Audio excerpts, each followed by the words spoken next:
Gangster action চলে আসবে ইনশাআল্লাহ। আমরা গল্প নিয়ে খুবই এক্সাইটেড এবং গল্পটা খুবই অসাধারণ।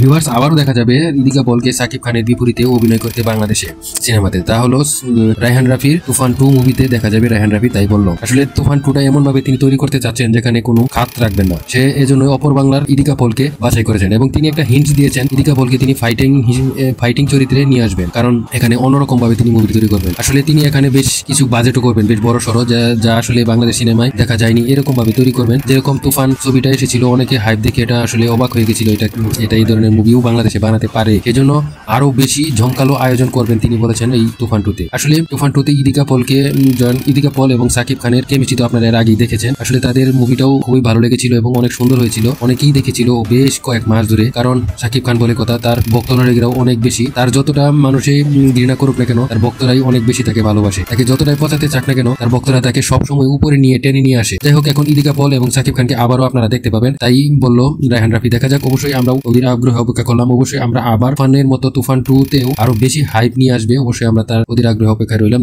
দেখার জন্য। অবশ্যই আপনাদের কমেন্ট বক্সে জানাবেন সাকিব খান এবং ইদিকা পলের এই কেমিস্ট্রিটা কেমন লাগবে আপনাদের কাছে এবং কেমন লেগেছে পূর্বের ছবিতে, অবশ্যই জানাবেন। এবং রায়হান রাফি কি সত্যি আনতে পারবে কিনা, এরকম মুভি বানাতে পারবে কিনা আপনারা কমেন্ট বক্সে তা জানাবেন।